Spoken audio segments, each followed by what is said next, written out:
Modern physics देखिए, हमारे पास दो किस्म की फिजिक्स है, क्लासिकल फिजिक्स, ओल्ड फिजिक्स या न्यूटनियन फिजिक्स। ठीक है, ओल्ड फिजिक्स या क्लासिकल मैकेनिक्स में हम मैक्रोस्कोपिक ऑब्जेक्ट्स को पढ़ते हैं और स्मॉल स्पीड्स मोशन को हम पढ़ते हैं। ठीक है, और मॉडर्न फिजिक्स में हम माइक्रोस्कोपिक ऑब्जेक्ट्स को पढ़ते हैं मूविंग विद हाई स्पीड और relativistic speed. If the speed is comparable to the speed of light, मतलब हाई स्पीड जिसको हम स्पीड ऑफ लाइट के साथ कंपेयर कर सकते हैं, इक्वल नहीं होता, इसको हम रिलेटिविस्टिक स्पीड कहते हैं। तो उसको मॉडर्न फिजिक्स में पढ़ते हैं, उसको हम मॉडर्न फिजिक्स में पढ़ते हैं। याद रखें, classical mechanics as a whole जो है, जिसको हम ओल्ड फिजिक्स भी कहते हैं, वो न्यूटन लॉज पे डिपेंडेंट है और मैक्सवेल इक्वेशंस पे डिपेंडेंट है। मैक्सवेल इक्वेशंस और न्यूटन लॉज क्लासिकल फिजिक्स को या ओल्ड फिजिक्स को कंप्लीट करता है। हर एक जवाब क्लासिकल फिजिक्स में न्यूटन लॉज और मैक्सवेल इक्वेशंस के पास मौजूद है। ठीक है, कुछ ऐसी चीजें थे, क्योंकि थोड़ा सा मैं हिस्ट्री आपको बता दूं कि 19th सेंचुरी में साइंटिस्ट ने यह ऐलान किया था कि the study of nature is completed. The study of nature is completed. Nature का स्टडी आपके पास है वो कंप्लीट हो गया है, क्योंकि क्लासिकल मैकेनिक्स में ऐसा कोई प्रॉब्लम नहीं था जिसका सॉल्यूशन जो है न्यूटन लॉज और मैक्सवेल इक्वेशंस के पास ना हो। ठीक है, लेकिन फिर कुछ ऐसे फिनोमेनास आ गए कि जिसका सॉल्यूशन या जवाब न्यूटन लॉज या मैक्सवेल इक्वेशंस के पास नहीं था। ठीक है, तो फिर 1900 में प्लैंक्स रेडिएशन लॉ आया और 1905 में आइंस्टाइन ने फोटो इलेक्ट्रिक इफेक्ट, जो कि क्लासिकल मैकेनिक्स के मुताबिक से एक्सप्लेन नहीं हो रहा था, उसको उसने एक नए आइडिया से प्लैंक्स रेडिएशन लॉ पे एक्सप्लेन किया। ठीक है, और फिर 1905 में मॉडर्न फिजिक्स की शुरुआत हो गई, एक नया कंसेप्ट हमारे पास आया। ठीक है, तो मॉडर्न फिजिक्स के दो फिर मेन ब्रांचेस है, quantum mechanics, study of microscopic objects. Relativistic mechanics में आपके पास है हाई स्पीड स्टडी। ठीक है, relativistic study, if the speed is comparable to the speed of light, उसको हम मॉडर्न फिजिक्स में पढ़ते हैं। और याद रखिए, हाई स्पीड मोशन के लिए न्यूटन लॉज फेल हो जाते हैं। मॉडर्न फिजिक्स में न्यूटन लॉज और मैक्सवेल इक्वेशंस दोनों फेल हो जाते हैं। ठीक है, और ये भी याद रखिए कि अगर आप क्लासिकल फिजिक्स में मॉडर्न फिजिक्स के थ्योरीज और लॉज इस्तेमाल करते हैं या रूल्स इस्तेमाल करते हैं, तो वो गलत जवाब आपको देंगे। ठीक है, और अगर मॉडर्न फिजिक्स में आप क्लासिकल फिजिक्स के लॉज या थ्योरी इस्तेमाल करेंगे, वो गलत आपको जवाब देंगे। ठीक है, सो दो किस्म के साइंसेस हमारे पास है, क्लासिकल और मॉडर्न फिजिक्स, और हर एक फिजिक्स की अपने अपने बाउंड्रीज है। क्लासिकल फिजिक्स के लॉज को आप मॉडर्न फिजिक्स में इस्तेमाल नहीं कर सकते और मॉडर्न फिजिक्स को आप क्लासिकल मैकेनिक्स में इस्तेमाल नहीं कर सकते। तो माइक्रोस्कोपिक ऑब्जेक्ट्स एटॉमिक लेवल या उससे स्मॉलर, उसका जवाब मॉडर्न फिजिक्स आपको देगा। ठीक है, लेकिन माइक्रोस्कोपिक लेवल, प्लेनेटरी सिस्टम, आप जो इर्द गिर्द जो चीजें देखते हैं, ठीक है, या मोशन ऑब्जर्व करते हैं, इसका जवाब आपको क्लासिकल फिजिक्स देता है। ठीक है, जिसको हम ओल्ड फिजिक्स भी कहते हैं। ठीक है, मॉडर्न फिजिक्स में आगे जाने से पहले फ्रेम ऑफ रेफरेंस को पढ़ते हैं। ठीक है, फ्रेम ऑफ रेफरेंस को पढ़ते हैं। Any coordinate system from where event is observed, ठीक है, और इवेंट आपके पास क्या होता है? ठीक है, इवेंट समथिंग इज हैपनिंग, कुछ हो रहा है और उसको आप स्टडी कर रहे हैं, वो इवेंट कहलाता है। ठीक है, और कोऑर्डिनेट सिस्टम को हम फ्रेम ऑफ रेफरेंस कहते हैं। फॉर एग्जांपल, कार्टेशियन कोऑर्डिनेट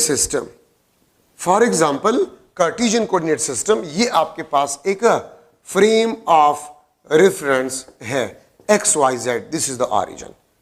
आसान अल्फाज में आप जहां से ऑब्जर्वेशन करते हैं उसको आप फ्रेम ऑफ रेफरेंस कहते हैं।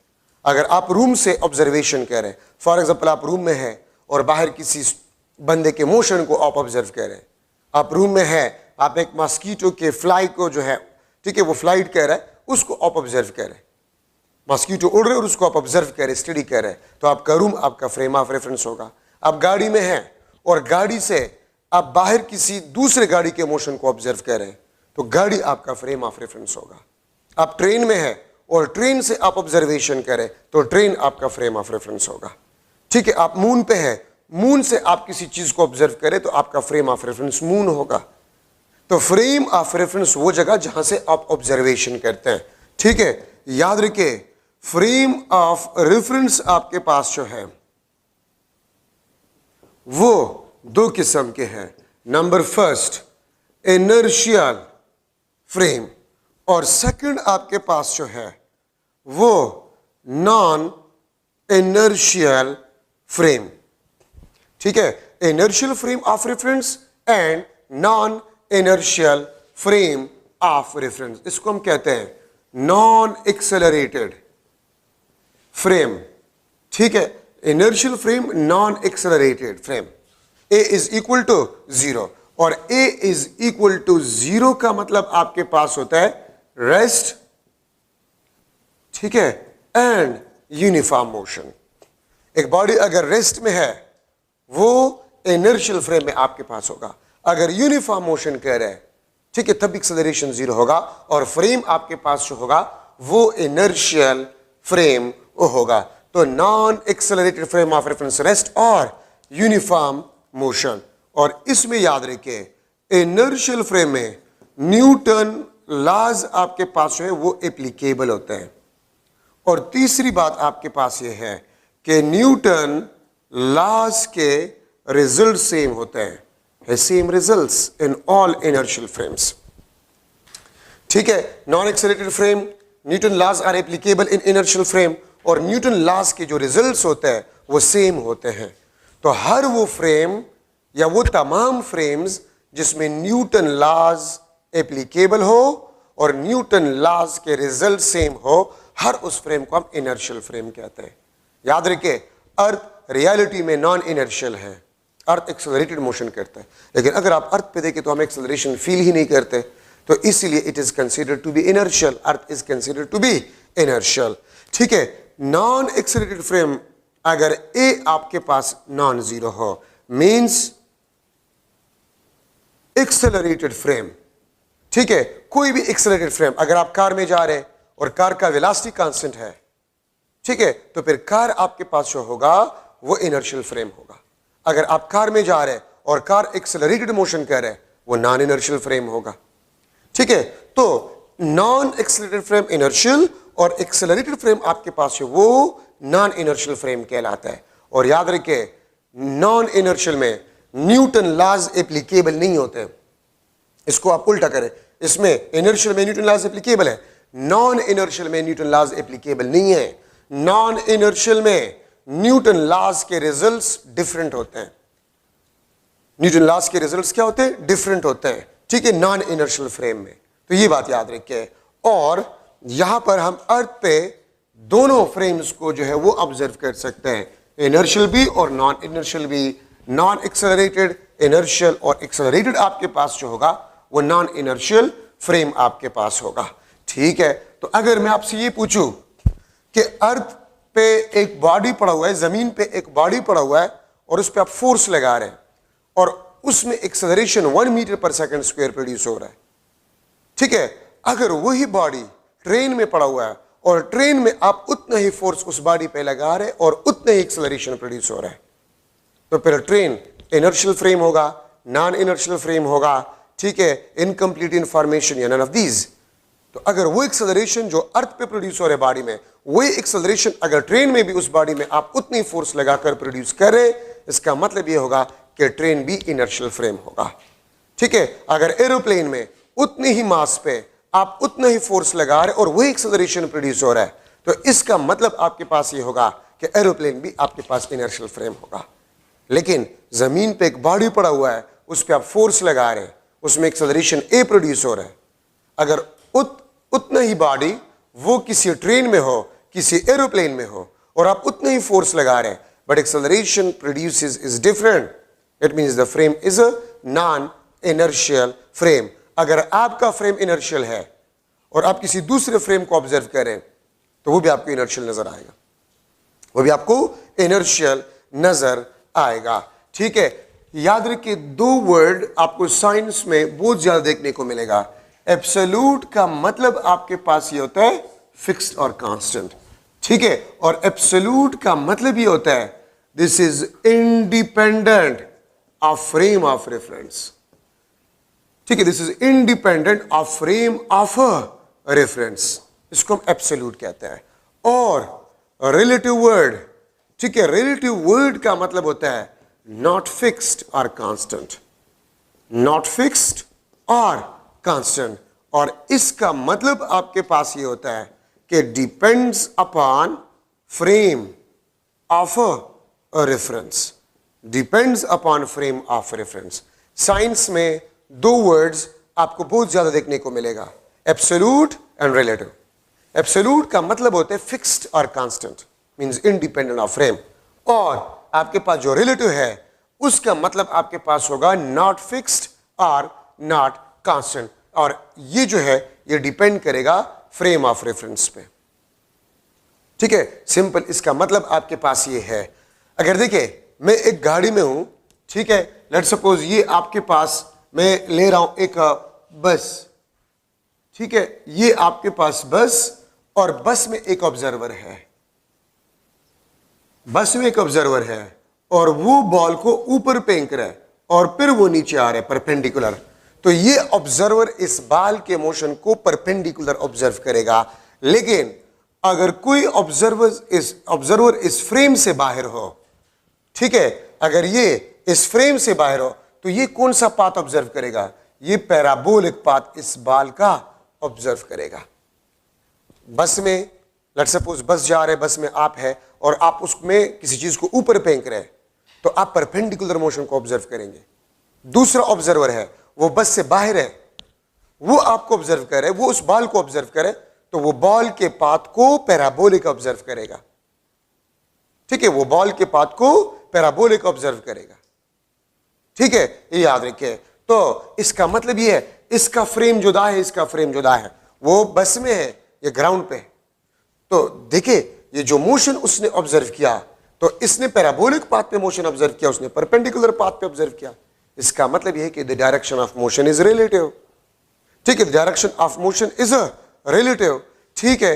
अच्छा, अब अगर मैं इस तरह कह दूं कि बस में आप लोग बैठे हुए हैं, तो एक दूसरे के निस्बत से आप रेस्ट में होंगे, एक दूसरे के निस्बत से आप रेस्ट में होंगे, ठीक है, लेकिन अगर आपको बाहर कोई देख रहा है तो आप मोशन कर रहे हैं, ठीक है। बस में बहुत से आप लोग बैठे हुए हैं, तो आप एक दूसरे के निस्बत से रेस्ट में हैं, और अगर आपको बाहर से कोई देख रहा है, ठीक है, तो आप मोशन कर रहे हैं। तो अगर आपका फ्रेम डिफरेंट हो तो ऑब्जर्वेशन इज डिफरेंट, और ये वजह कि हम कहते हैं कि there is no absolute rest, there is no absolute motion, there is no absolute direction of motion, everything is relative, everything is relative, ठीक है। मैं एक दूसरा एग्जांपल आपको दे रहा हूं।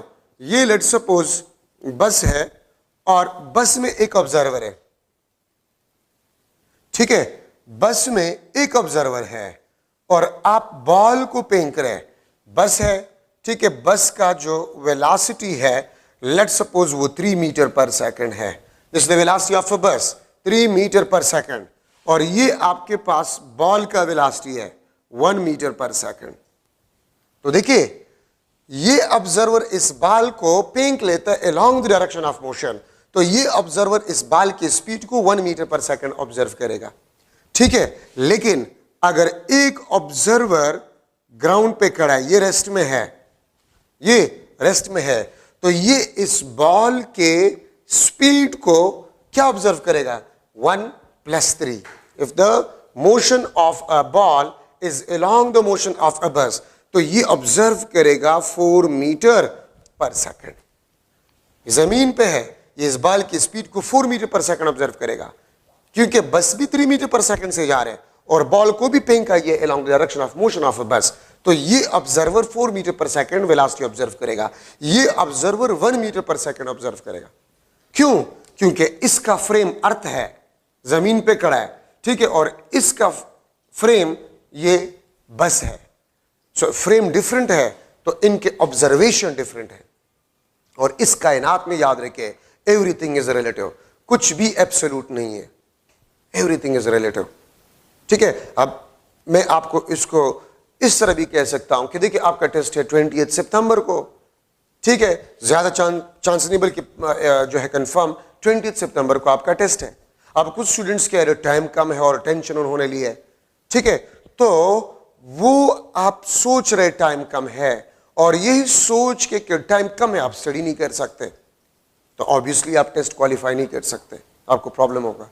लेकिन अगर आप माइंड इस तरह बन रहे कि नहीं यार टाइम बहुत ज्यादा है, ठीक है, और आप टाइम सही तरीके से मैनेज कर ले, तो ये 1 महीना टाइम ये बहुत बड़ा टाइम है, इसमें आप सारा स्टडी कर सकते हैं। So everything is relative, depend करते आपके माइंड पे, आप क्या सोच रहे हैं। यार टाइम तो कम है, आप टेंशन आपने ले लिया, आप स्टडी नहीं कर सकते। किसी ने टेंशन लिए कि मेरे मार्क्स कम है, ठीक है, तो मैं तो इतने मार्क्स लूंगा फिर भी नहीं हो सकता। मुख्तलिफ किस्म की आपकी सोच होती है, तो एवरीथिंग इज रिलेटिव। ठीक है, एक छोटी सी बीमारी भी हो, अगर आप उसको अपने जहन पे सवार करें कि बस मैं तो इस तरह और मैं तो मर जाऊंगा, वो छोटी सी बीमारी आपके लिए बहुत बड़ी बीमारी हो जाएगा। ठीक है, तो इसीलिए बी स्ट्रांग, ठीक है, मजबूत बने, माइंड को मजबूत करे, स्टडी करे, टाइम को सही तरीके से मैनेज करे। टाइम बहुत ज्यादा है तो आप पे टेंशन नहीं होगा, आप रिलैक्स स्टडी करें तो थोड़ा सा स्टडी भी जो आप कर रहे हैं वो आपके लिए इफेक्टिव होगा।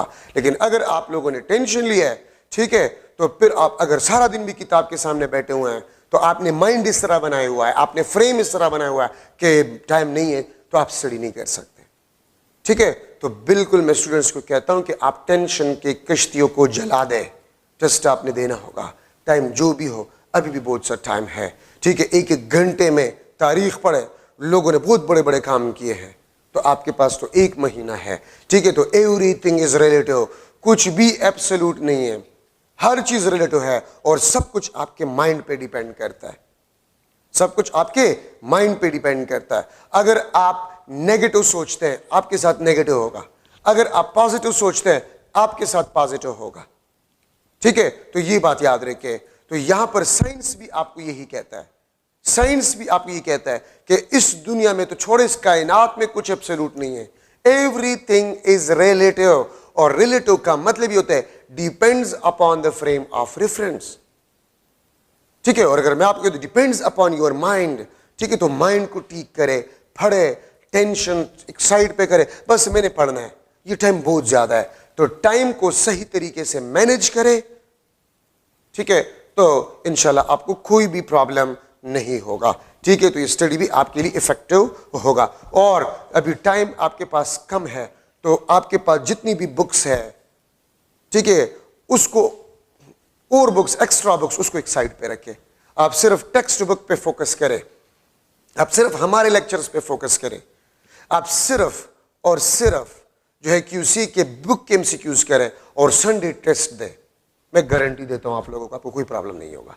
तो आपके पास जो एक्स्ट्रा बड़े बड़े बुक्स है उसको एक साइड पे रख लें, टेक्स्ट बुक, हमारे लेक्चर्स, ठीक है, संडे टेस्ट, ठीक है, और QCA बुक MCQs आप करें। और ये कंसेप्ट जो हम आपको बता रहे हैं इसको आप सही तरीके से करें, मैं गारंटी देता हूं आप में थोड़ा सा भी टैलेंट हो आप क्वालिफाई करेंगे और इस दफा टेस्ट इजी होगा। ठीक है, मैं आपको बता रहा हूं। तो कंसेप्चुअल रहे, वो MCQs जिसमें लंबा चौड़ा सोल्यूशन है उस किस्म के क्वेश्चंस को आप टच ना करें। ठीक है, तो इस कायनात में कुछ भी एब्सोल्यूट नहीं है, everything is relative, depends upon frame of reference. अच्छा, अब हमारे पास है रिलेटिविस्टिक मैकेनिक्स भी बेसिकली इस रिलेटिव से ही निकला हुआ है।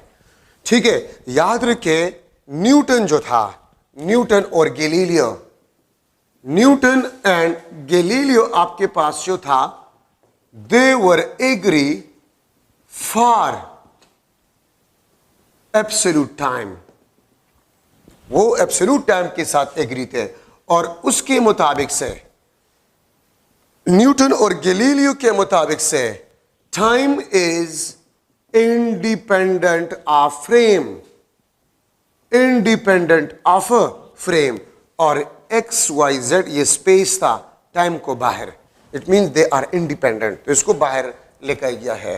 लेकिन आइंस्टाइन क्या कहता है, आइंस्टाइन इसको चैलेंज करता है और वो कहता है कि time and time is also relative. Time भी आपके पास रिलेटिव है, ठीक है। और टाइम आपके पास जो है it depends upon frame of reference, ये फ्रेम ऑफ रेफरेंस पे डिपेंड करता है।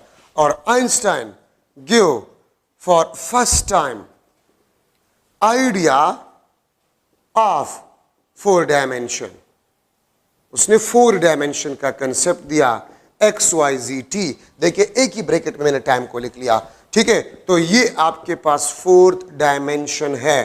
तो एमसीक्यू में आ सकता है by Einstein the 4th dimension is dash, so the 4th dimension is a time, the 4th dimension is a time. और ये आपको बता रहे हैं कि स्पेस, ये स्पेस को रिप्रेजेंट करता है या फ्रेम को रिप्रेजेंट करता है, और ये टाइम को। मैं इसकी एक आसान मिसाल आपको देता हूं। अगर मैं इस छत पे खड़ा हूं और मैं एक स्टूडेंट को ऑब्जर्व कर रहा हूं कि यहां से QCS से वो स्टूडेंट निकल जाता है और इस्लामिया कॉलेज के फिजिक्स डिपार्टमेंट तक जा रहे हैं, मैं रेस्ट में हूं, मैं उस स्टूडेंट को ऑब्जर्व कर रहा हूं। और एक दूसरा ऑब्जर्वर है, वो एक स्पेसशिप में है और स्पेसशिप से वो उस स्टूडेंट को ऑब्जर्व कर रहा है, स्पेसशिप से वो स्टूडेंट को ऑब्जर्व कर रहा है कि QCS से निकलकर वो इस्लामिया कॉलेज के फिजिक्स डिपार्टमेंट तक कितने टाइम तक पहुंच जाता है। तो न्यूटन और गैलीलियो ये कहता है कि 2 ऑब्जर्वर जिस फ्रेम में भी होंगे उसके मुताबिक से स्टूडेंट QCS से फिजिक्स डिपार्टमेंट तक सेम टाइम में पहुंचेगा, बावजूद इसके कि एक जमीन पे है और दूसरा स्पेसशिप में है या दूसरा मून पे है, दोनों सेम टाइम ऑब्जर्व करेंगे। लेकिन आइंस्टाइन कहता है ये कैसे पॉसिबल है कि अगर 2 ऑब्जर्वर्स डिफरेंट फ्रेम्स में हो उसके टाइम सेम कभी भी नहीं हो सकते, उनके टाइम डिफरेंट होंगे। और ये आइडिया उसके जहन में कहां से आया? एक ऑब्जर्वर, जो बस के एग्जांपल मैंने दिया, बस में किसी चीज को एक ऑब्जर्वर पेंक लेते हैं, वो perpendicular path of motion observe करता है, और बाहर जो खड़ा है ऑब्जर्वर वो पैराबोलिक पाथ ऑब्जर्व करते हैं। तो how the time will be same, the time for the event observed will be different, ठीक है। तो ये आपके पास 2 इंपॉर्टेंट डिस्कशन है, न्यूटन और गैलीलियो और आइंस्टाइन जो है उसकी व्यूज क्या आते हैं about the space and time, ठीक है। अच्छा, अब यहां पर आपके पास है Einstein special theory of relativity, Einstein special theory of relativity. याद रखिए आइंस्टाइन के 2 थ्योरीज ऑफ रिलेटिविटी है, एक स्पेशल थ्योरी ऑफ रिलेटिविटी है और एक जनरल थ्योरी ऑफ रिलेटिविटी है। Special theory of relativity is about the inertial frames और general theory of relativity is about the non inertial frame. Special theory is about inertial frame and general theory of relativity non inertial frame. आपके book में जो है special theory of relativity, और इसको हम special क्यों कहते हैं? Because this is for the inertial frames, ये इनर्शियल फ्रेम्स के लिए है, ठीक है। Einstein special theory of relativity is based on 2 postulates, ये 2 postulates पे बेस करता है। Number first, Newton laws has same results, Newton laws has same results in all inertial frames, in all inertial frames, ठीक है। और second आपके पास जो है speed of light in vacuum, speed of light in vacuum is absolute, ठीक है। Speed of light in vacuum is absolute, ठीक है। और इसका मतलब आपके पास क्या होता है? इसका मतलब आपके पास क्या होता है? Speed of light in vacuum is absolute and it is independent, and it is independent, and it is independent of frame of reference, and it is independent of frame of reference. Einstein special theory of relativity आपके पास जो है ये 2 postulates पे base करता है, ठीक है। न्यूटन लॉज है same results in all inertial frame, जो कि मैंने पहले एक्सप्लेन किया कि आप अगर ट्रेन में हैं वो यूनिफॉर्म वेलोसिटी से जा रहे हैं, आप अगर बस में हैं वो यूनिफॉर्म वेलोसिटी से जा रहे हैं, आप अगर सरफेस ऑफ अर्थ पे हैं, ठीक है, अगर आप स्पेसशिप में हैं, आप एरोप्लेन में हैं, वो यूनिफॉर्म वेलोसिटी से जा रहे हैं, तो न्यूटन लॉज के रिजल्ट्स आपके पास क्या होंगे? सेम होंगे, ठीक है। और स्पीड ऑफ लाइट आपके पास वैक्यूम में जो है, this is absolute and it is independent of frame of reference. ये फ्रेम ऑफ रेफरेंस से आपके पास क्या है? इंडिपेंडेंट है। मतलब इसका ये है कि आप जिस फ्रेम में भी हो, अब जिस फ्रेम में भी हो और आप वैक्यूम में स्पीड ऑफ लाइट को ऑब्जर्व करें, तो आप सी ही ऑब्जर्व करेंगे। 3 मल्टीप्लाई बाय 10⁸ मीटर पर सेकंड। तो आपको कंफ्यूज किया जा सकता है कि लेट्स सपोज ये फोटॉन है, दिस इज फोटॉन, ये सी स्पीड से जा रहा है, ठीक है, और आप एक फ्रेम में है या स्पेसशिप में है, ठीक है, आप एक स्पेसशिप में है और आप भी स्पीड ऑफ लाइट से फोटॉन की तरफ मूव करें। आप फोटॉन की तरफ मूव करें, आप फोटॉन से अवे मूव करें, आप परपेंडिकुलर टू फोटॉन मूव करें, तो आप स्पीड को क्या ऑब्जर्व करेंगे? तो याद रखिए, आप स्पीड सी ही ऑब्जर्व करेंगे। न्यूटन के मुताबिक से स्पीड ऑफ लाइट भी रिलेटिव है।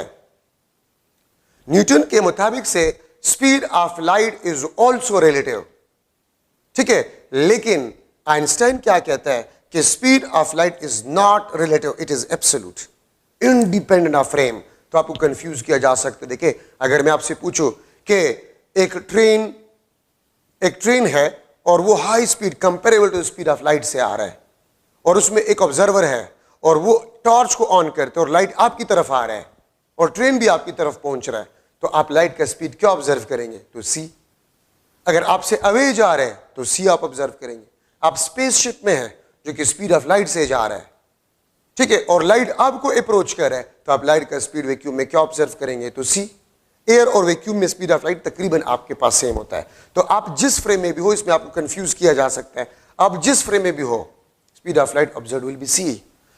2 फोटॉन्स है, वो सी स्पीड से एक दूसरे को अप्रोच कर रहे हैं, तो what will be the relative speed of each photon with respect to each other? तो सी, ठीक है। तो आप जिस फ्रेम से भी स्पीड ऑफ लाइट को ऑब्जर्व करें, ठीक है, तो स्पीड ऑफ लाइट आपके पास हमेशा सी ही होगा, ठीक है। तो वैक्यूम में आपके पास स्पीड ऑफ लाइट एब्सोल्यूट है and it is independent of frame, ठीक है। और याद रखिए, क्लासिकल फिजिक्स में स्पीड ऑफ लाइट भी रिलेटिव है। मतलब अगर आप डिफरेंट फ्रेम से स्पीड ऑफ लाइट ऑब्जर्व करेंगे तो आप डिफरेंट स्पीड ऑब्जर्व करेंगे, क्लासिकल मैकेनिक्स आपको कहता है। लेकिन मॉडर्न फिजिक्स आपको कहता है कि नहीं, आप जिस फ्रेम में भी हो, आप स्पीड ऑफ लाइट अगर ऑब्जर्व करें, उसी ही आपके पास होगा, ठीक है। तो ये आपके पास एमसीक्यूज पॉइंट से आप इसको जरूर याद रखें, ठीक है। अच्छा, important results of special theory of relativity, important results of special theory of relativity. तो एक बात तो याद रखें, gamma is equal to 1 divide by 1 minus we square divide by C square. इसको बेसिकली हम कहते हैं लॉरेंट्ज फैक्टर, और इसको हम रिलेटिविस्टिक फैक्टर कहते हैं। इसको हम रिलेटिविस्टिक फैक्टर भी कहते हैं, ठीक है। याद रखे, वी आपके पास होते हैं वो हमेशा सी से कम होता है। किसी भी मटेरियल ऑब्जेक्ट का जो स्पीड होता है वो हमेशा स्पीड ऑफ लाइट से कम होता है। तो देखिए, अगर वी सी से कम होते हैं तो v divide by c will be less than 1। अगर आप इसका स्क्वायर निकाले वो भी 1 से लेस होगा, और अगर आप 1 minus we square divide by c square ले रहे हैं वो भी 1 से लेस होगा। अगर आप इसका अंडर रूट निकाल रहे हैं वो भी 1 से लेस होगा, और अगर आप इसका रेसिप्रोकल निकाल रहे हैं 1 divide by under the root of 1 minus we square divide by C square, वो 1 से ग्रेटर होगा। क्योंकि आपको पता है, अगर मैं लूँ 0.1 ये आपके पास 1 से लेस है, तो अगर ये 1 से लेस है और अगर इसका आप रेसिप्रोकल निकालें, so this will be greater than 1। ये 1 से आपके पास क्या होगा? ग्रेटर होगा, ठीक है। तो ये आपके पास लॉरेंट्ज फैक्टर, या इसको हम रिलेटिविस्टिक फैक्टर कहते हैं, ठीक है। और आपके पास ये किसी भी मटेरियल ऑब्जेक्ट के लिए 1 से ज्यादा होते हैं, जो मैंने प्रूव किया वहां पर मैंने इससे वो प्रूव किया। v is the speed of a body या frame and c is the speed of light in a vacuum. ठीक है, तो Einstein special theory of relativity के कुछ रिजल्ट्स है। Number first, mass dilation. Mass dilation, m is equal to gamma times of m naught, या m is equal to m naught divided by under the root of 1 minus v square divided by c square। इसको basically हम relativistic मास कहते हैं, इसको हम relativistic मास कहते हैं, और इसको हम रेस्ट मास कहते हैं। And v is the speed of a material object. ये आपके पास मटीरियल ऑब्जेक्ट का स्पीड है, ये रिलेटिविस्टिक मास है आपके पास, ये आपके पास रेस्ट मास है। ठीक है, और अभी मैंने डिस्कस किया, वहां पर अभी भी मौजूद है कि 1 डिवाइड बाई 1 से ग्रेटर होता है, तो ये मुझे बता रहे हैं कि m is greater than m not. Einstein special theory of relativity ये मॉडर्न फिजिक्स का है। तो मॉडर्न फिजिक्स आपको ये कहता है कि mass is also not absolute. ठीक है, मॉडर्न फिजिक्स आपको ये कहते हैं कि मास इज नॉट एब्सोल्यूट। तो मतलब ये है कि अगर एक मास मूव कर रहा है तो उसका मास जो होगा वो रेस्ट मास से ज्यादा होगा। रेस्ट मास से ज्यादा, कितना ज्यादा होगा डिपेंड्स अपॉन v, स्पीड पे। ठीक है, तो relativistic mass will be greater than rest mass. कोई भी बॉडी अगर मोशन करे हाई स्पीड से, ठीक है, तो उसके मास में इंक्रीज आएगा। कितने इंक्रीज आएगा depends upon the velocity of a frame और the velocity of a body. ठीक है, सेकंड आपके पास जो है टाइम डायलेशन।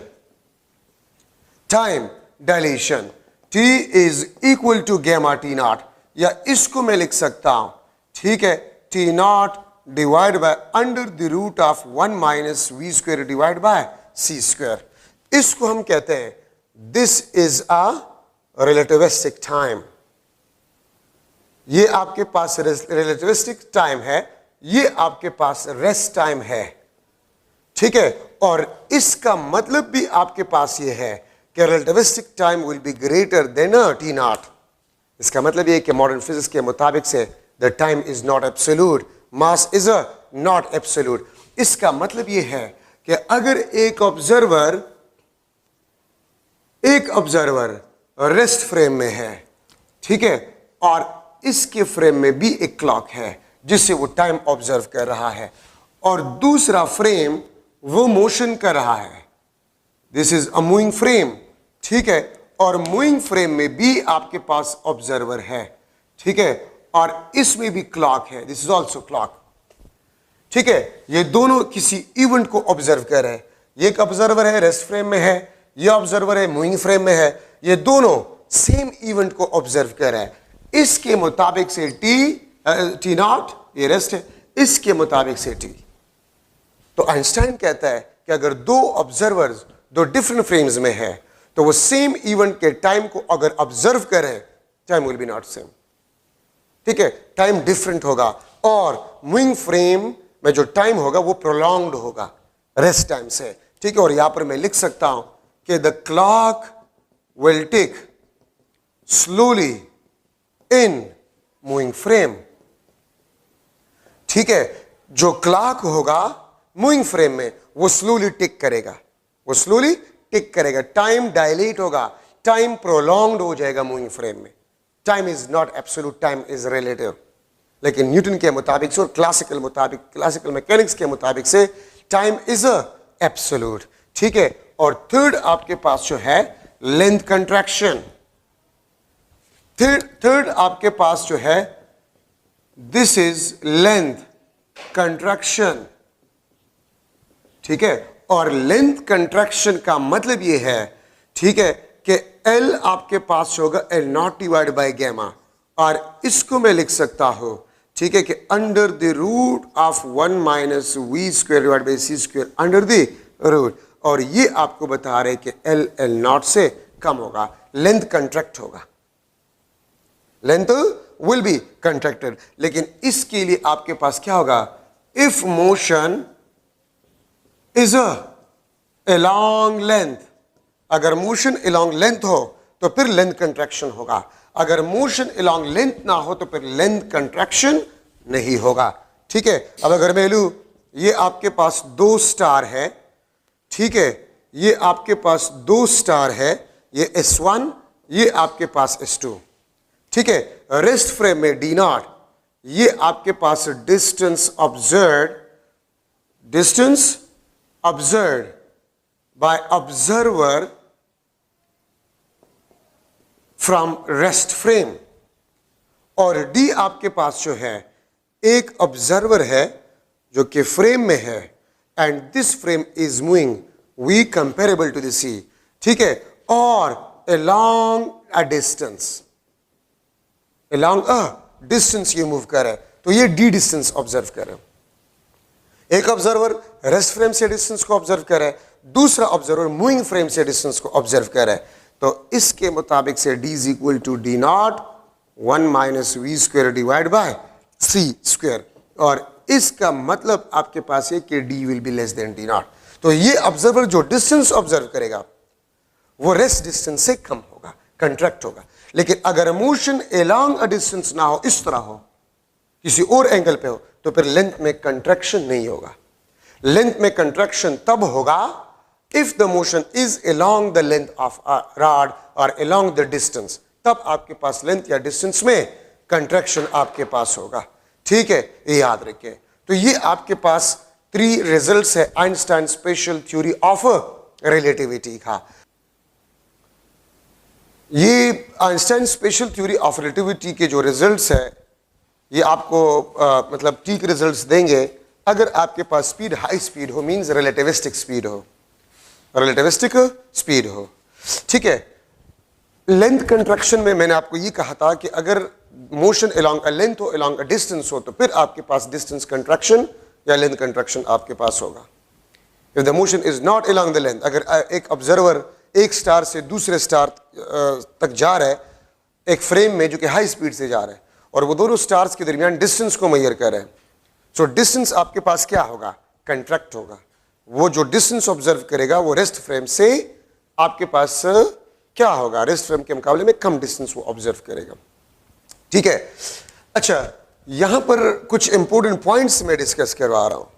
ठीक है, और इंपॉर्टेंट पॉइंट्स आपके पास क्या है, सम इंपॉर्टेंट पॉइंट्स, और इंपॉर्टेंट पॉइंट्स आपके पास क्या है, देखिए, if observer and event is in single frame, then T will be equal to T0, L will be equal to L0, M will be equal to M0। मतलब ये है, अगर ऑब्जर्वर, ठीक है, अगर ऑब्जर्वर और इवेंट सिंगल फ्रेम में हो तो फिर ना तो टाइम में डायलेशन ऑब्जर्वर ऑब्जर्व करेगा, ना लेंथ में कंट्रैक्शन, ना मास में डायलेशन। ठीक है, इसकी मिसाल मैं आपको क्या देता हूं, अगर मैं कह दूं ये मार्कर है, इसके लेंथ को मैंने मेजर किया in rest frame, rest frame में मैं हूं, मैंने इसका लेंथ मेजर किया, लेट्स सपोज लेंथ आपके पास आया x, और फिर मैं एक स्पेसशिप में बैठूं और मेरे साथ यही मार्कर है, और वो स्पेसशिप हाई स्पीड से मोशन कर रहा है, और मैं उसी स्पेसशिप में इस मार्कर के लेंथ को ऑब्जर्व करूं, तो मैं इसके लेंथ को y ऑब्जर्व कर रहा हूं, तो फिर which option will be correct, x is equal to y, x is greater than y, x is less than y, या none of these। तो देखिए, मार्कर और आप ऑब्जर्वर सिंगल फ्रेम में है, तो आप कोई लेंथ में कंट्रैक्शन ऑब्जर्व नहीं करेंगे, आप कोई लेंथ में कंट्रैक्शन ऑब्जर्व नहीं करेंगे। तो अगर ऑब्जर्वर और इवेंट, मतलब जो आप ऑब्जर्व करें वो सिंगल फ्रेम में हो, तो आप कोई टाइम डायलेशन, कोई लेंथ कंट्रैक्शन, कोई मास जो है डायलेशन ऑब्जर्व नहीं करेंगे। ठीक है, तो एक बात तो आप ये याद रखें। ठीक है, आपके बुक में लिखा ये कि आइंस्टाइन एक अपार्टमेंट, ट्रेन के अपार्टमेंट में बैठा हुआ है जो कि हाई स्पीड से मोशन कर रहा है, और वो मिरर में अपने आप को देख रहा है, तो वो मिरर में क्या देखेगा, अपने आप को ही देखेगा, नॉर्मल वो फील करेगा। ठीक है, तो अगर आप एक फ्रेम में हैं और आप कुछ चीज ऑब्जर्व करें, कोई इवेंट, तो आप उसको नॉर्मल फील करेंगे, फर्स्ट। सेकंड, आपके पास जो है real world, in real world, real world में v आपके पास जो होते हैं वो c से कई गुना कम होता है। v is very very small than c, ठीक है। तो इसलिए v square divide by c square, this is approximately 0। तो under the root of 1 minus we square, ये आपके पास अप्रोक्सीमेटली 1 होगा। सो इसलिए t is equal to t not, l is equal to l not, m is equal to m not. Real world में अगर आप speed को देखें तो काफी स्मॉल स्पीड्स होते हैं मुख्तलिफ फ्रेम्स के, ठीक है। तो इसीलिए आप कोई टाइम डायलेशन, मास डायलेशन या लेंथ कंट्रक्शन ऑब्जर्व नहीं करते रियल वर्ल्ड में, ठीक है। ये बात याद रखिए। थर्ड, अगर मैं लिख लो if v is equal to c, अगर स्पीड ऑफ लाइट के बराबर हो जाए तो v डिवाइड बाई c आपके पास क्या होगा? 1 होगा। 1 minus we square divide by c square, ये आपके पास 0 होगा। ये आपके पास क्या होगा? 0 होगा, ठीक है। तो मैं लिख सकता हूं under the root of 1 minus we square divide by c square will be equal to 0। और अगर आप लोग देखें t is inversely proportional to 1 minus we square divide by c square, ठीक है। टाइम आपके पास directly proportional to 1 minus we square divide by c square, length आपके पास जो है time inversely proportional to 1 minus we square divide by c square, length is directly proportional to 1 minus we square divide by c square. तो देखिए, अगर speed किसी भी material object का वो स्पीड ऑफ लाइट के बराबर हो जाए, ठीक है, तो फिर आपके पास क्या होगा? आप ये देखिए, अगर ये 0, ये इनफाइनाइट, टाइम इनफाइनाइट हो जाएगा, ठीक है। मास आपके पास, ये एक मास है, ठीक है, मास आपके पास इनफाइनाइट हो जाएगा और लेंथ आपके पास 0 हो जाएगा। और इसका मतलब ये है दिस इज नॉट पॉसिबल, ये पॉसिबल नहीं है, ठीक है। एक बॉडी का मास इनफाइनाइट है और उसका लेंथ 0 है।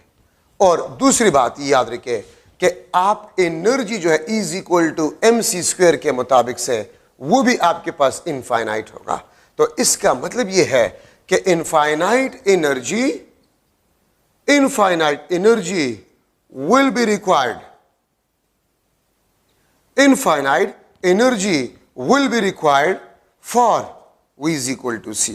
अगर आप किसी मटेरियल ऑब्जेक्ट को स्पीड ऑफ लाइट के बराबर स्पीड से एक्सेलरेट करना चाहते हैं, मूव करना चाहते हैं, तो infinite energy will be required.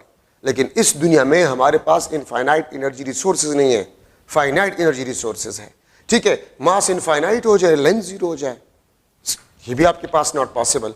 तो इसलिए हम कहते हैं, ठीक है, आइंस्टाइन लिमिटिंग स्पीड कंसेप्ट है, आइंस्टाइन लिमिटिंग स्पीड कंसेप्ट है, ठीक है। आइंस्टाइन लिमिटिंग स्पीड कंसेप्ट आपके पास जो है कि v कभी भी आपके पास c के बराबर नहीं हो सकता, v हमेशा c से कम होगा। मटेरियल बॉडी का या फ्रेम का स्पीड वो स्पीड ऑफ लाइट के बराबर भी नहीं हो सकता या उससे ज्यादा भी नहीं हो सकता, ठीक है। तो मॉडर्न फिजिक्स में आइंस्टाइन ने लिमिटिंग स्पीड का कंसेप्ट दिया था, ठीक है, कि no material object can move with the speed equal to the speed of light or more. तो स्पीड हमेशा आपके पास 1 से कम होगा। If c is equal to infinite, अगर स्पीड ऑफ लाइट इनफाइनाइट हो जाए तो व्हाट विल हैपन? तो देखिए, v square divide by c square, v square divide by infinity square, ये आपके पास 0 हो जाए। किसी भी चीज को अगर आप इंफिनिटी पे डिवाइड कर जाए वो आपके पास 0 हो जाएगा। तो 1 minus we square divide by c square under the root, ये आपके पास 1 के बराबर होगा। ये आपके पास किस चीज के बराबर होगा? ये आपके पास 1 के बराबर होगा। So t will be equal to t not, l is equal to l not, m is equal to m not. इसका मतलब है no time dilation, no length contraction, no mass increase, ठीक है। तो स्पीड ऑफ लाइट अगर infinite हो जाए तो फिर हम ना टाइम डायलेशन को ऑब्जर्व करेंगे, ना मास डायलेशन को, ना लेंथ कंट्रैक्शन को। तो इसका मतलब है कि स्पीड ऑफ लाइट इनफाइनाइट भी नहीं है, वो आपके पास फाइनाइट है। If c is small velocity, ठीक है, अगर c आपके पास स्मॉल वेलोसिटी है, ठीक है, इन रियल वर्ल्ड, अगर स्पीड ऑफ लाइट आपके पास स्मॉल वेलोसिटी, जिस तरह नॉर्मल गाड़ी जा रही है, ठीक है, प्लेनेटरी मोशन का स्पीड, गाड़ी का स्पीड वगैरह, तो फिर आपके पास क्या होगा? सो t आपके पास जो होगा it will be greater than t not, L will be less than L naught, m will be greater than m naught. तो अगर speed of light normal speeds के बराबर हो जाए, ठीक है, तो फिर आप जो लेंथ कंट्रैक्शन, मास डायलेशन, ठीक है, और टाइम डायलेशन है, उसको आप नॉर्मली ऑब्जर्व करेंगे। ठीक है, हम ऑब्जर्व नहीं करते आम जिंदगी में, तो इसका मतलब ये है कि आपके पास सी जो है वो लार्ज स्पीड है, वो स्मॉल स्पीड नहीं है। ठीक है, तो ये आपके पास कुछ इंपॉर्टेंट पॉइंट्स है। अच्छा, अब कुछ इस किस्म के क्वेश्चंस भी आपके पास आते हैं, एमसीक्यूज मुख्तलिफ बुक्स में मौजूद है इससे। ठीक है, अगर मैं लिख लूं, एक चले के एमसीक्यू में लिख लेता हूं, if L is equal to L not divide by 2, ठीक है, और M is equal to 2 times of M naught, or T is equal to 2 times of T naught, तो फिर V आपके पास क्या होगा, where C is speed of light in a vacuum, speed of light in a vacuum। ठीक है, तो फिर आपके पास स्पीड क्या होगा, एक रॉड है, उसका लेंथ हम हाफ ऑब्जर्व करते हैं with a reference to a frame which is moving with high speed. ठीक है, तो फिर स्पीड आपके पास उस फ्रेम का क्या होगा या उस इवेंट का क्या होगा। रिलेटिविस्टिक मैकेनिक्स में याद रखे, मास increase, time dilation, length contraction आप तब ऑब्जर्व करते हैं if the motion is relative, मतलब इवेंट मोशन कर रहा है, ऑब्जर्वर रेस्ट में है, ऑब्जर्वर मोशन कर रहा है, इवेंट रेस्ट में है, या दोनों मोशन कर रहे हैं, तो फिर आप ये रिजल्ट्स ऑब्जर्व करेंगे, अदरवाइज आप ये ऑब्जर्व नहीं करेंगे। ठीक है, तो मैं इसको सॉल्व कर रहा हूं। देखिए, L आपके पास जो है L not under the root of 1 minus we square c square, इसका सोल्यूशन आप देखें। तो एमसीक्यू में आपको बताया ये L is equal to L not divide by 2, तो L not divide by 2, L not 1 minus we square divide by c square, this is cancel. ठीक है, हाफ आपके पास जो है under the root of 1 minus we square divide by C square, अगर आप इसको स्क्वायर करें 1 minus we square divide by c square, v square divide by c square is equal to 1 minus 1/4, या अगर आप इसको करें तो 3/4, और वी आपके पास under the root of 3 divide by 4c। ठीक है, तो मैं यहां पर अगर लिख लो A option under the root of 3 divide by 2c, B option c divide by 2, C option c divide by 4, ठीक है, और डी ऑप्शन आपके पास जो है this is c divide by 16, तो ये आपके पास आंसर है। तो v अगर under root 3 divide by 2c के बराबर है, तो आप रॉड का लेंथ या स्टार्स के दरमियान डिस्टेंस आप half of rest of length observe करेंगे, mass double, time up double. ठीक है, तो ये आपके पास एक मॉडल एमसीक्यू और ये आपके पास इस किस्म का इसका सोल्यूशन है। ठीक है, तो ये आपके पास मुख्तलिफ किस्म के एमसीक्यूज आपके पास रिलेटिविस्टिक मैकेनिक्स में आ सकते हैं। ठीक है, तो ये आपके पास स्पेशल थ्योरी ऑफ रिलेटिविटी में इंपॉर्टेंट डिस्कशन आपके पास हो गए। देखिए, अब आपके पास है थर्मल रेडिएशंस। थर्मल रेडिएशंस आपके पास जो है, radiation emitted by any body, hot body, radiation produced by any hot object. ठीक है, radiation produces by any hot object, और हॉट ऑब्जेक्ट या हॉट बॉडी कौन सा बॉडी होता है, हर एक बॉडी जो कि एब्सोल्यूट जीरो टेम्परेचर से अबव टेम्परेचर उसका, उसको हम हॉट बॉडी कहते हैं। और हॉट बॉडी रेडिएशंस प्रोड्यूस करते हैं, थर्मल रेडिएशन। ठीक है, और थर्मल रेडिएशंस का जो नेचर है या एनर्जी है, दिस डिपेंड्स अपॉन 2 थिंग्स, एक तो नेचर ऑफ कंडक्टर, एक तो नेचर ऑफ कंडक्टर, ठीक है, और दूसरा आपके पास जो है टेम्परेचर। ठीक है, तो थर्मल रेडिएशन 2 चीजों पे डिपेंड करता है, नेचर ऑफ कंडक्टर और टेम्परेचर। दूसरी बात ये याद रखें कि कोई भी रियल बॉडी हर किस्म का रेडिएशन एब्जॉर्ब या इमिट नहीं कर सकते। ठीक है, आपके पास जो रियल बॉडीज है वो हर किस्म के रेडिएशंस को एब्जॉर्ब या इमिट नहीं कर सकते, वो स्पेसिफिक रेडिएशंस को एब्जॉर्ब या इमिट कर सकते हैं। क्यों? Because every atom is composed of specific energy levels. ठीक है, स्पेसिफिक एनर्जी लेवल्स या ऑर्बिट्स उसमें से होते हैं। ठीक है, तो उसमें ट्रांजिशन की वजह से जो रेडिएशंस प्रोड्यूस होता है वही एनर्जी वाले रेडिएशन प्रोड्यूस होंगे, हर एक एनर्जी वाला नहीं। ठीक है, सो थर्मल रेडिएशन, कोई भी हॉट ऑब्जेक्ट जो रेडिएशन प्रोड्यूस करता है उसको हम थर्मल रेडिएशंस कहते हैं, ठीक है।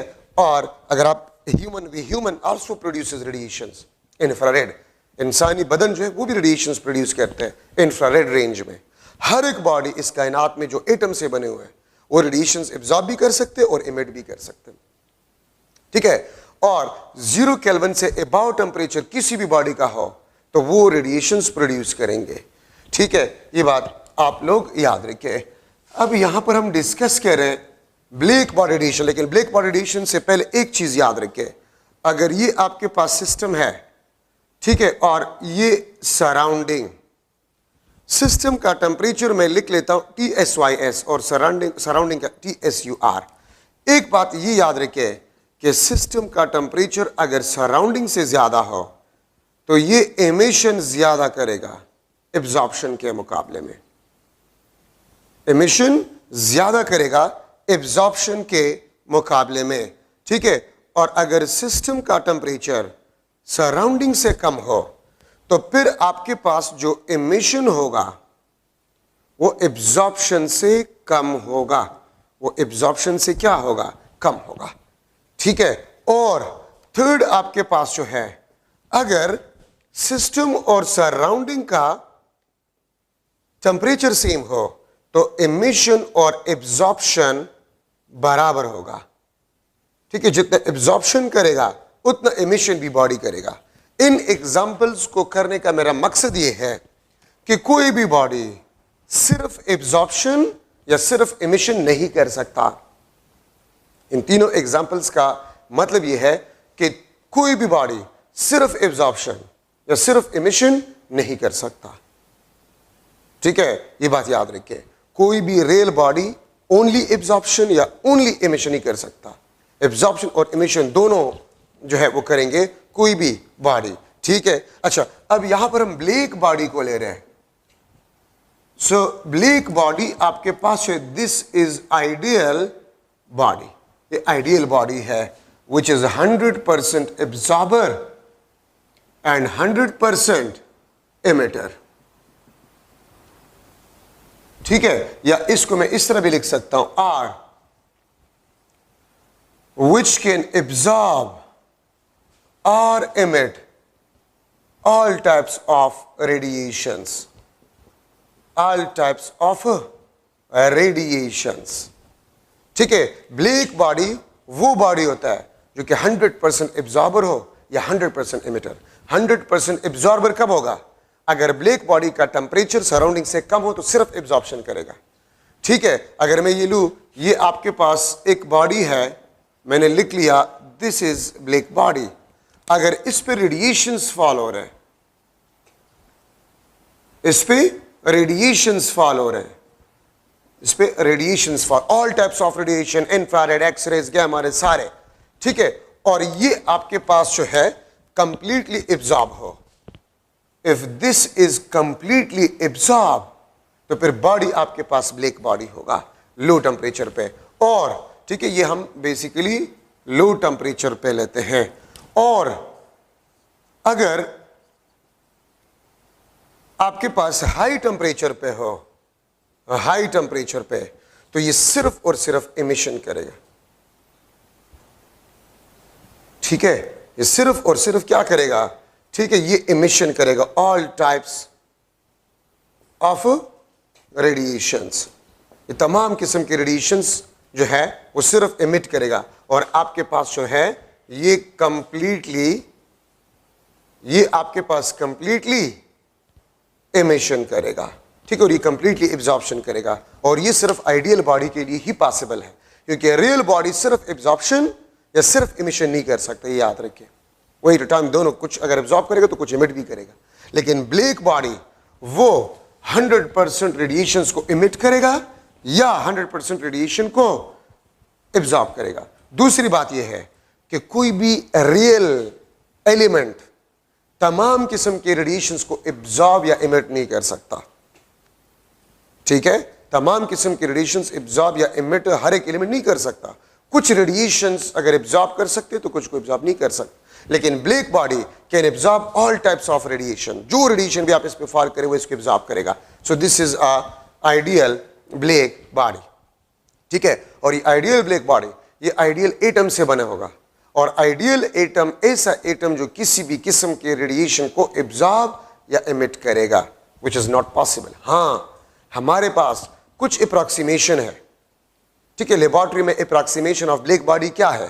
Conductor, hollow conductor with a small hole, that is the best approximation of black body in laboratory. Conductor, ठीक है, hollow conductor with a small hole. Conductor क्यों लिया गया है? क्योंकि कंडक्टर आपके पास जो है वो पुअर रिफ्लेक्टर होता है, ठीक है। तो इसलिए कंडक्टर, हॉलो कंडक्टर, उसमें छोटा सा होल हो, तो ये लेबोरेटरी में अप्रॉक्सीमेशन ऑफ ब्लैक बॉडी होता है। कार्बन ब्लैक वगैरह अप्रॉक्सीमेटली ब्लैक बॉडी, ठीक है। तो ये आपके पास ब्लैक बॉडी, जो रेडिएशन ब्लैक बॉडी एब्जॉर्ब करते हैं, एमिट करता है, those radiations are known as black body radiations.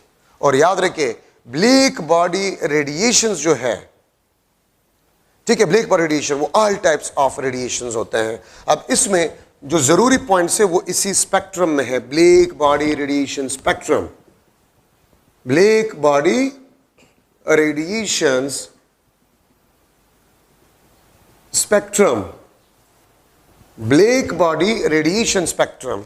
Black body radiations का जो स्पेक्ट्रम आप ड्रॉ करते हैं वो ब्लैक बॉडी रेडिएशन स्पेक्ट्रम कहलाता है, ठीक है। अच्छा, अब मैंने आपको बता दिया है कि ये आपके पास एक हॉलो कंडक्टर है, एक hollow conductor with a small hole, ठीक है। ये आपके पास hollow conductor, this is a hollow conductor and this is the small whole.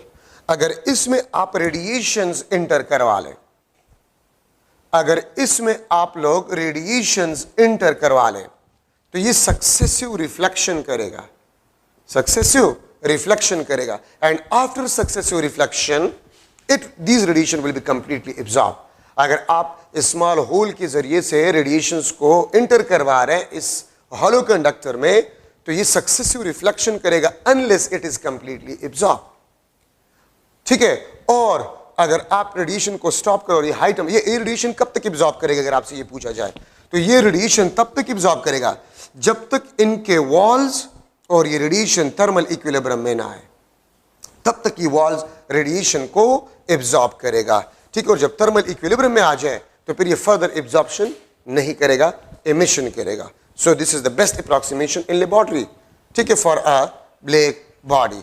अब यहां पर मैं लिख रहा हूं दिस इज वेवलेंथ, ये आपके पास इंटेंसिटी और एनर्जी, इंटेंसिटी और एनर्जी आपके पास जो है होगा। तो इंटेंसिटी आपके पास जो है वो क्या है? आप इसको आप देख सकते हैं, एक्सपेरिमेंटल स्पेक्ट्रम है इसका। मैं अगर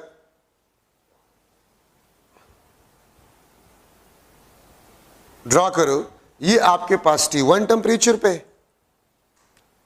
ये आपके पास T2 टेम्परेचर पे, ठीक है, और ये आपके पास T3 टेम्परेचर पे, ठीक। ये एक्सपेरिमेंटल स्पेक्ट्रम है।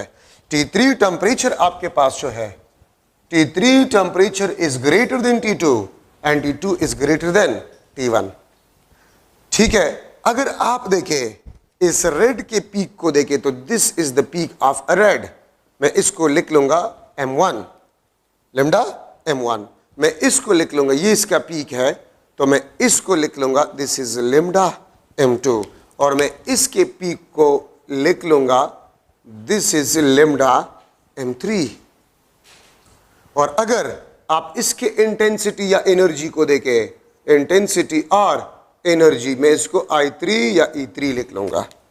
अगर आप इसके इंटेंसिटी को या एनर्जी को आप देख लें I2 E2, और अगर आप इसके इंटेंसिटी या एनर्जी को देखें, ये आपके पास I1 इंटू E1, ठीक है। अगर उसका टेम्परेचर आप T1 रखें तो ये उसका स्पेक्ट्रम, T2 रख ले ये उसका स्पेक्ट्रम, T3 आप इसका ये स्पेक्ट्रम, ठीक है।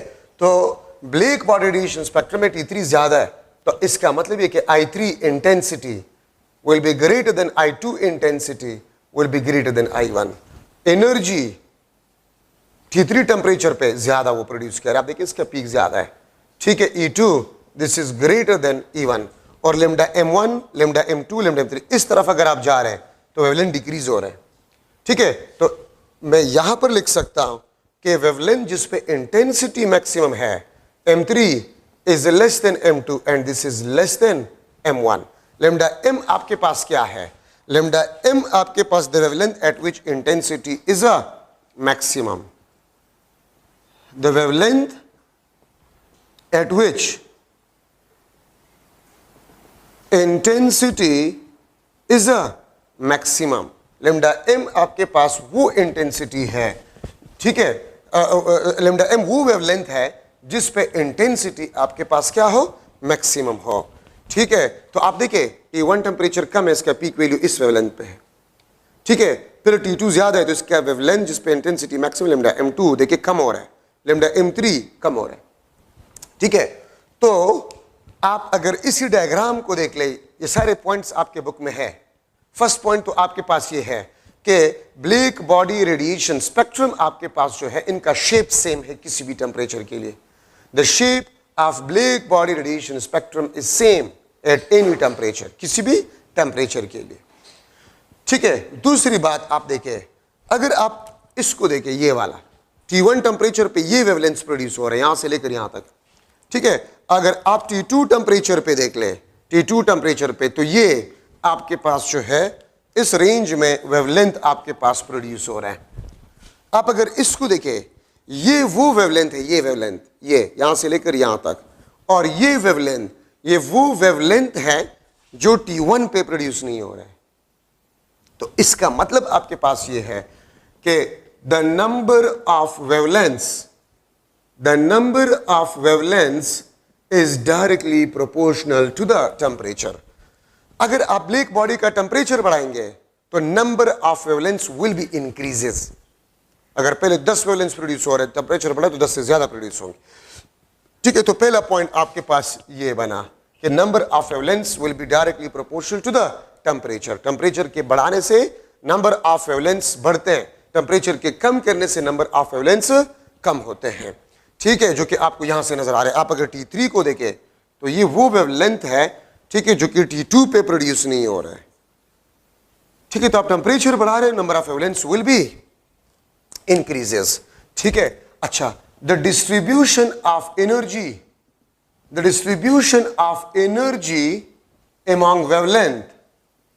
among wavelengths will vary, means change.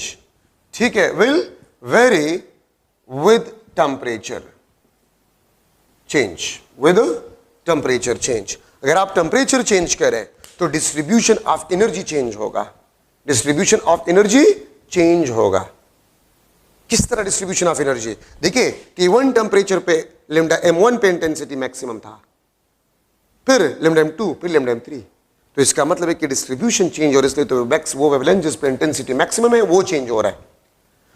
मैं आपको सिंपल मिसाल देता हूं, अगर आयरन को आपने सामने नहीं देखा, ठीक है, तो आयरन को आप आग में डाल दे और उसको ऑब्जर्व करें, या टेलीविजन में अगर आपने देखा हो, ठीक है, ड्रामा वगैरह में, कि आयरन कंपनी में जब आयरन दो के वो हीटअप होता है तो सबसे पहले वो आपको रेड कलर का नजर आता है, और रेड हॉट जिसको कहा जाता है।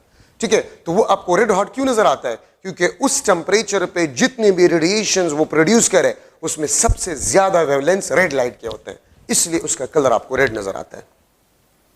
फिर फर्दर जब आप टेम्परेचर बढ़ाते हैं, ऑरेंज, फिर येलोइश, फिर व्हाइट ग्लो, हाई टेम्परेचर पे व्हाइट ग्लो।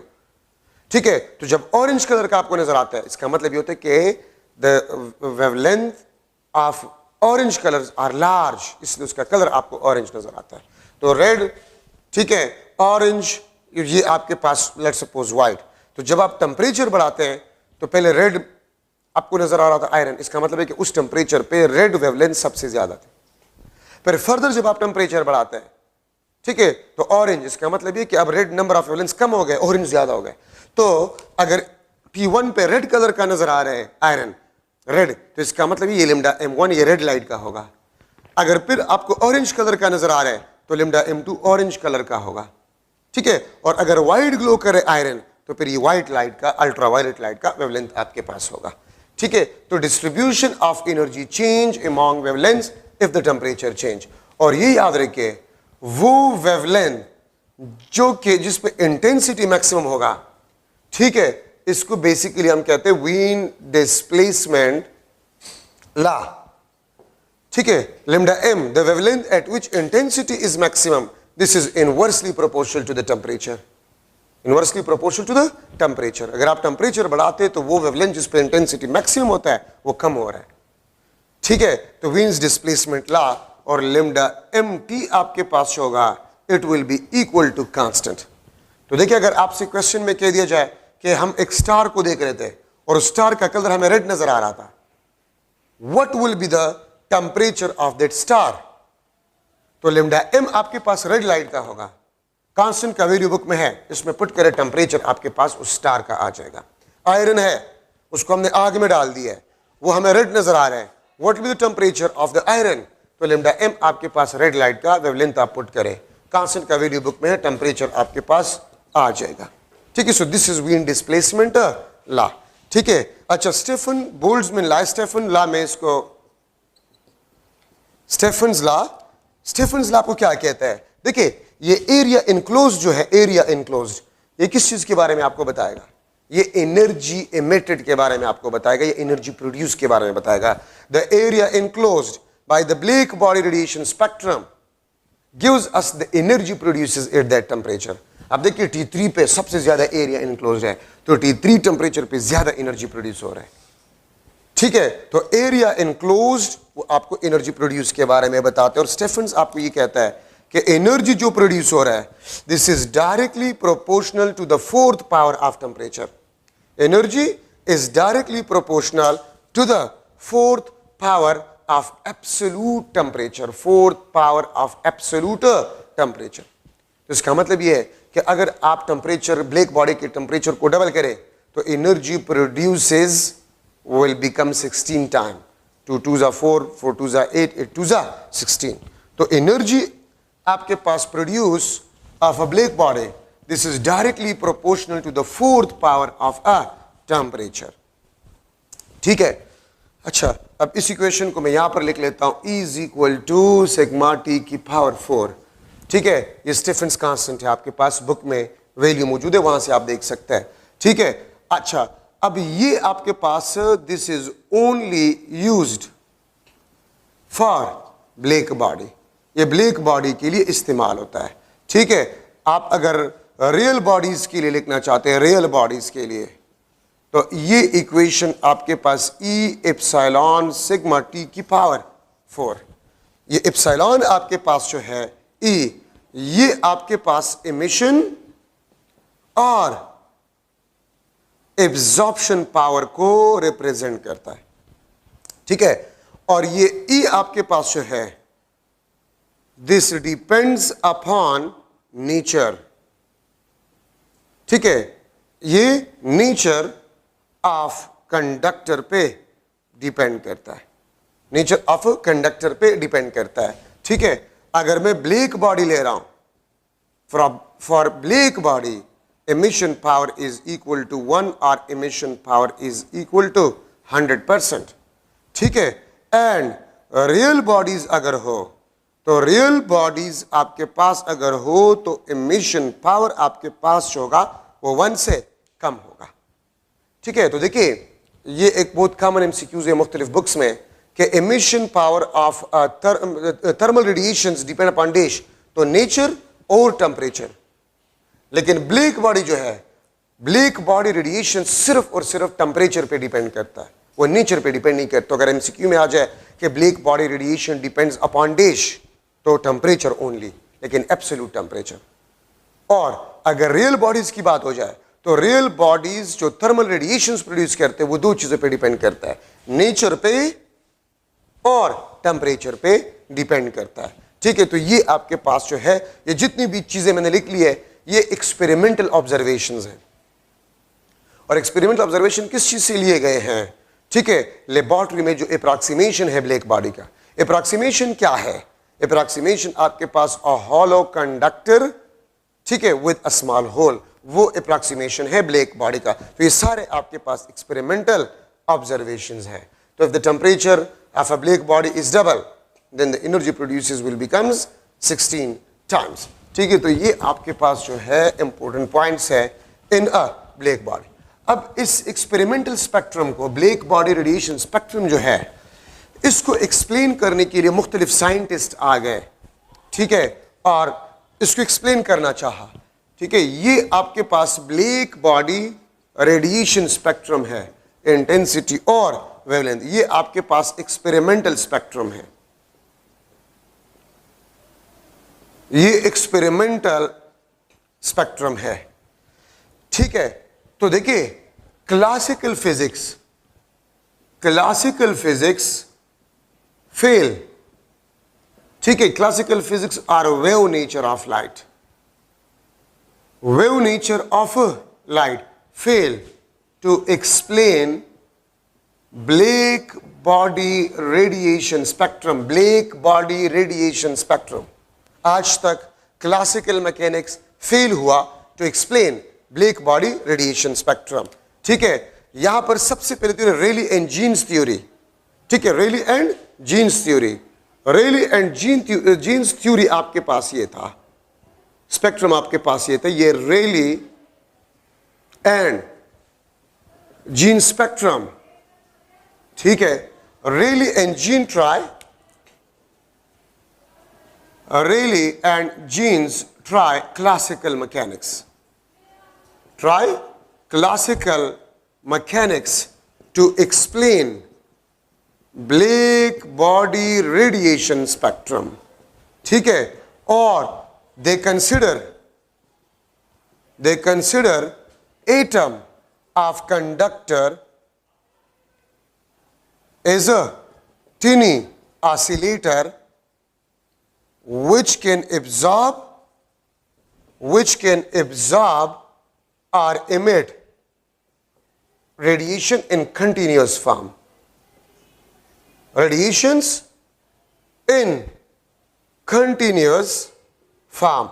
उसने क्या कहा कि जो कंडक्टर है उसके एटम को उसने एक टीनी ऑसिलेटर कंसिडर किया, और उन्होंने ये कहा कि ये किसी भी किस्म के रेडिएशन को एब्जॉर्ब या एमिट कर सकता है कंटिन्यूअस फॉर्म में। Continuous means every wavelength is possible that atom can emit और एब्जॉर्ब, और ये उसने मास स्प्रिंग सिस्टम से हेल्प लिया कि मास स्प्रिंग सिस्टम जब ऑसिलेशन करता है तो एनर्जी को कंटिन्यूअस फॉर्म में लॉस करता है, ठीक है। तो वहां से उसने ये आइडिया लिया। तो जब रेली जीन्स ने क्लासिकल मैकेनिक्स को इस्तेमाल किया तो एक थ्योरेटिकल इक्वेशन आया, और जब उस इक्वेशन के बेस पे उसने स्पेक्ट्रम ड्रा किया तो देखिए Rayleigh Jeans spectrum, this agree for longer wavelength,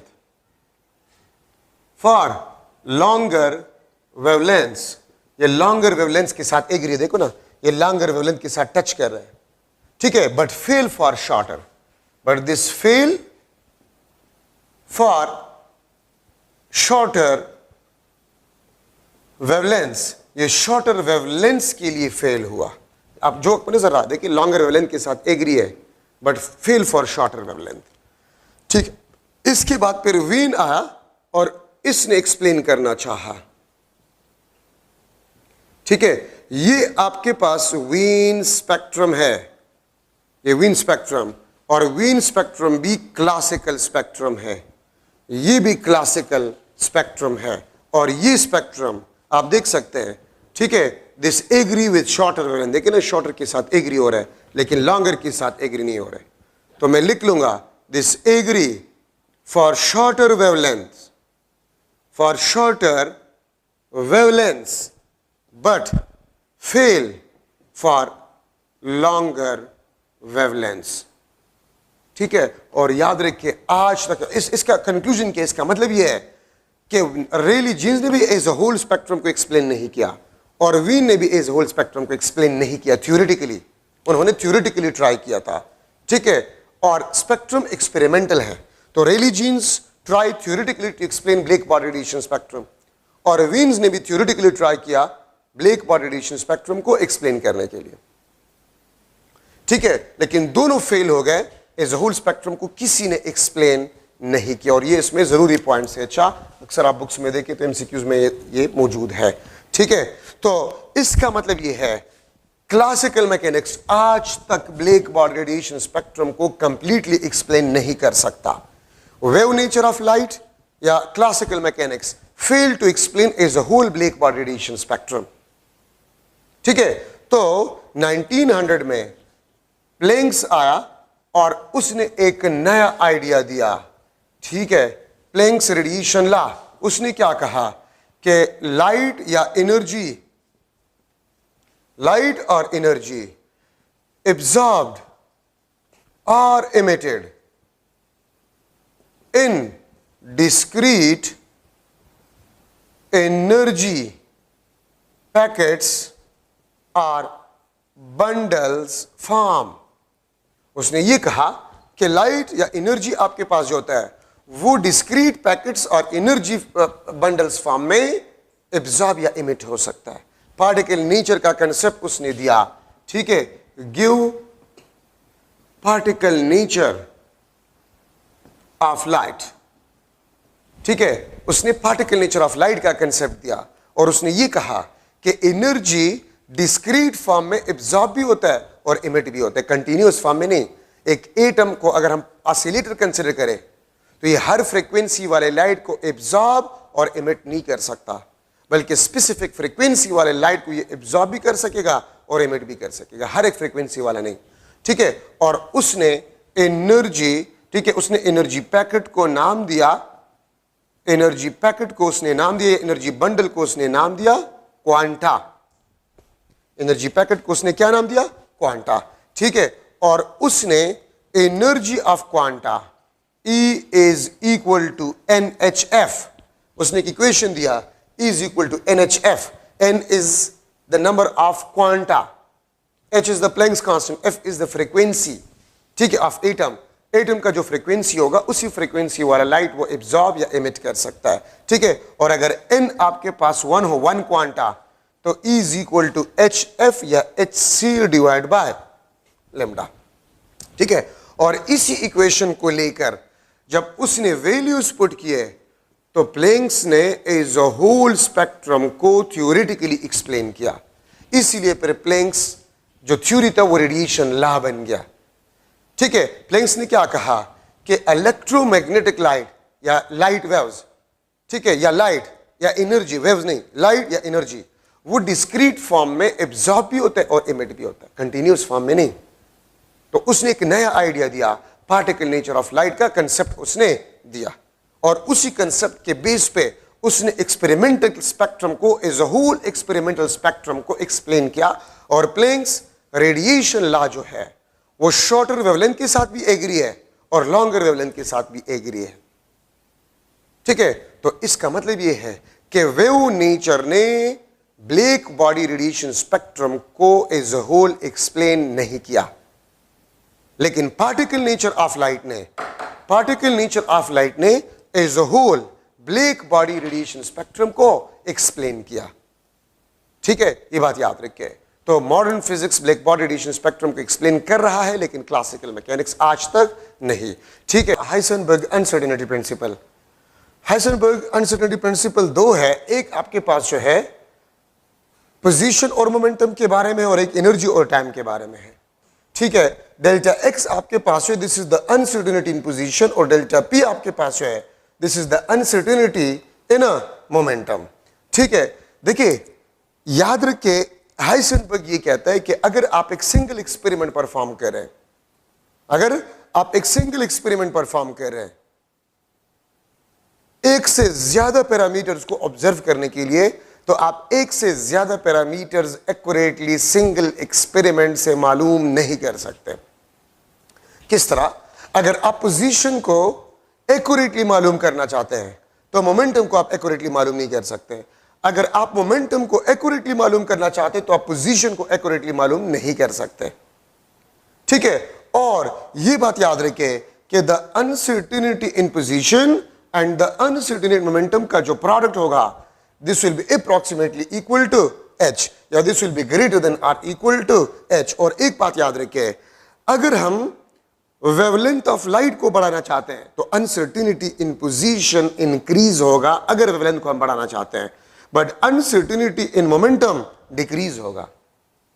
अगर आप लाइट के वेवलेंथ को बढ़ा रहे हैं to observe the position and momentum of a particle, तो अगर आप वेवलेंथ को बढ़ा रहे तो अनसर्टेनिटी इन पोजीशन बढ़ेगा, बट अनसर्टेनिटी इन मोमेंटम कम होगा।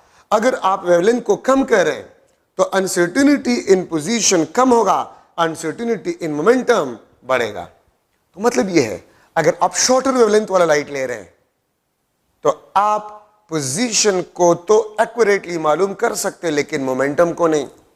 अगर आप लॉन्गर वेवलेंथ वाला लाइट ले रहे हैं तो आप मोमेंटम को एक्यूरेटली मालूम कर सकते हैं, पोजीशन को नहीं।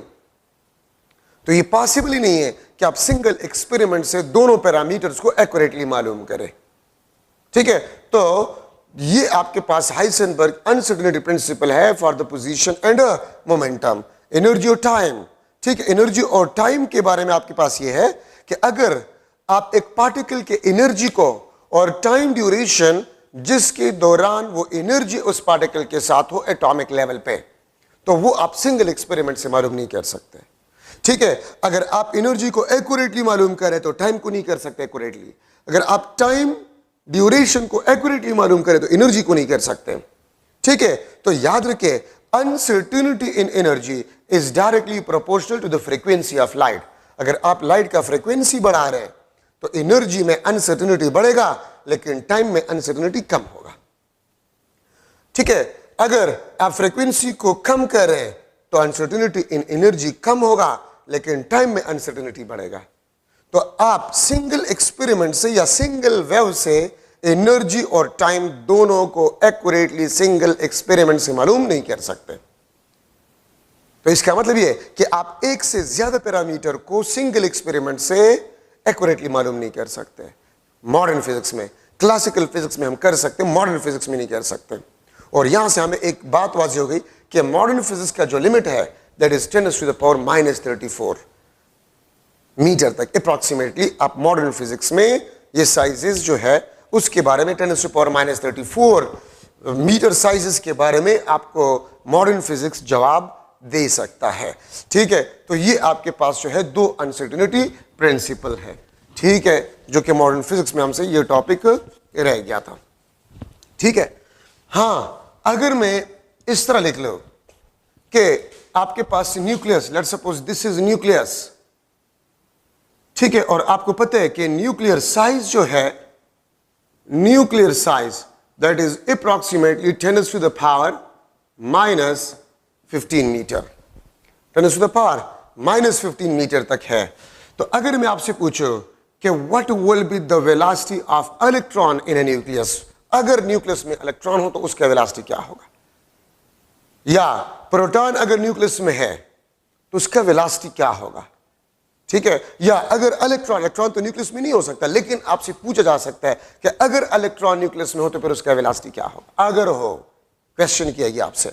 ठीक है, तो फिर आप क्या करेंगे, आपके पास फार्मूला है delta P delta X H, मैं इसको लिख सकता हूं M V delta X H, V is approximately equal to H M delta X. अब एच प्लैंक्स कांस्टेंट है, अगर प्रोटॉन है तो mass of proton, delta X क्या लेंगे आप लोग, size of nucleus, size of nucleus. ठीक है, अगर प्रोटॉन है तो मास ऑफ प्रोटॉन, अगर इलेक्ट्रॉन है तो mass of electron. Beta decay में जो इलेक्ट्रॉन प्रोड्यूस होते हैं उसके बारे में बेसिकली आपसे कहा जा सकता है। तो इस तरीके से फिर आप इसको मालूम करेंगे।